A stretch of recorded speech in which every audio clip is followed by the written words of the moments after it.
Zubi leaned over and kissed the girl, Rita, but his mind was already miles away. He had a debt to pay. Dr. Larry had saved his life after a bad car accident months ago, and Zubi wasn't a man who forgot a favor. "I'll take you to the hotel after I see my brother at the hospital," Zubi told her, starting the car. "I'll be fast." Inside the Dantata private hospital, the air was tense.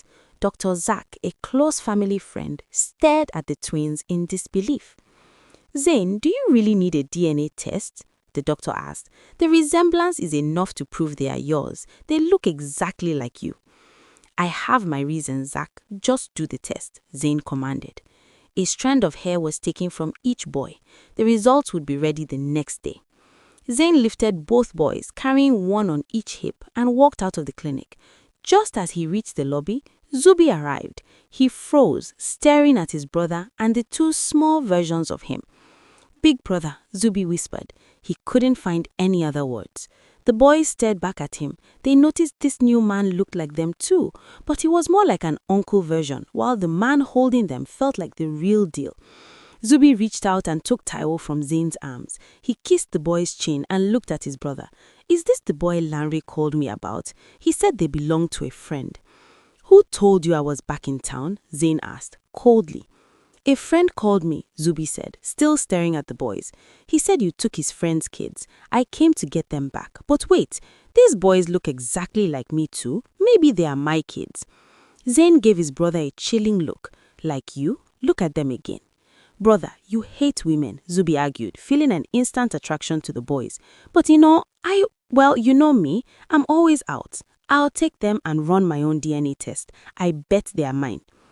The bodyguards looked away, trying not to laugh as the two billionaire brothers argued over who fathered the twins. "That incident 4 years ago is exactly why these children are mine," Zayn hissed through gritted teeth. "They are mine, Zayn. Don't cheat," Zubi insisted, holding Kehinde tightly. "The thing that happened to you 4 years ago didn't produce babies. I am their father." Taiwo looked between the two men.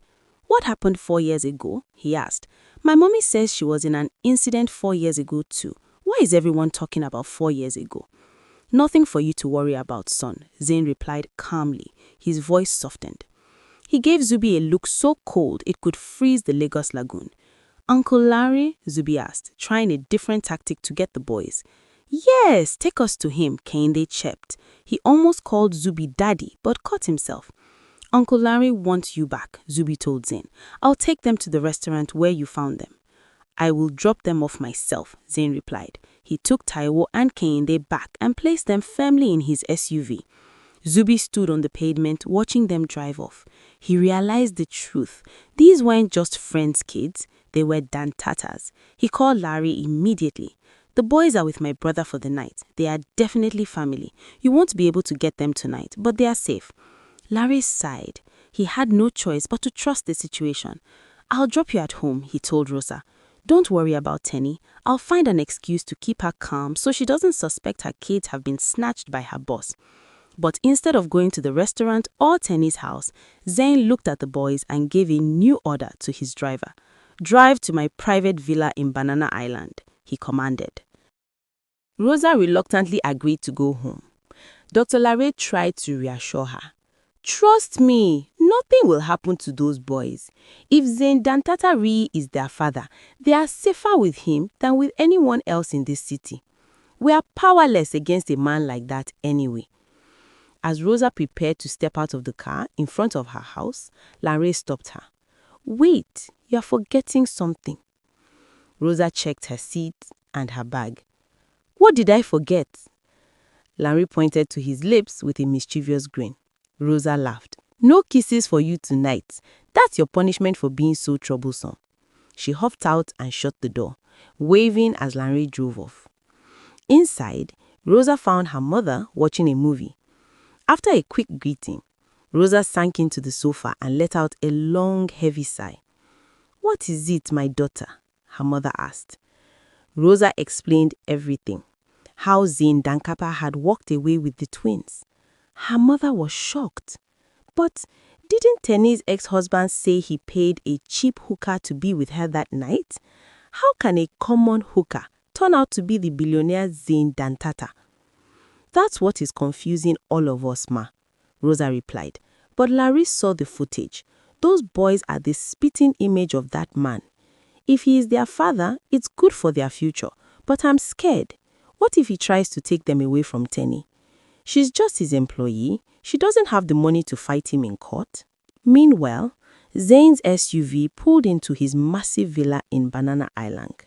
His compound was right next to his brother Zubi's, with only a small gate separating them. As Taiwo and Kane they stepped out of the car, their jaws dropped. They had only seen houses this big in movies. The compound was huge, filled with exotic flowers, and featured a massive sparkling swimming pool at the far end. "Come along, kids," Zayn said. He felt a bit nervous. He had never looked after children in his life. He watched them look around with excitement and wondered, have they been living in poverty all this time? The twins exchanged a look. They knew they were in trouble for following a stranger, but the curiosity was too strong. When they stepped into the living room, Taiwo couldn't help but scream, "Wow, you are living in paradise." Zayn dismissed his bodyguards and knelt down so he was at eye level with the boys. He tried his best to look friendly. "This is where we will be living now. Tell me, how old are you?" "We are 3 years and 6 months old," Taiwo answered. "How old are you?" "I am 27, Zayn replied. He pulled them into a tight hug. He didn't need the DNA results to feel it in his soul. These were his sons. He had done the math in his head. The incident happened 4 years and 3 months ago. If the woman got pregnant that night, the babies would have been born 9 months later, making them exactly 3 years and 6 months old today. It matched perfectly. Even their height was a giveaway. Every member of the Dantata family was tall, and these boys were already tall for their age. Suddenly, Zayn's phone began to vibrate. He looked at the screen and his face darkened into a deep frown. "Not now," he thought. "She shouldn't be calling me now."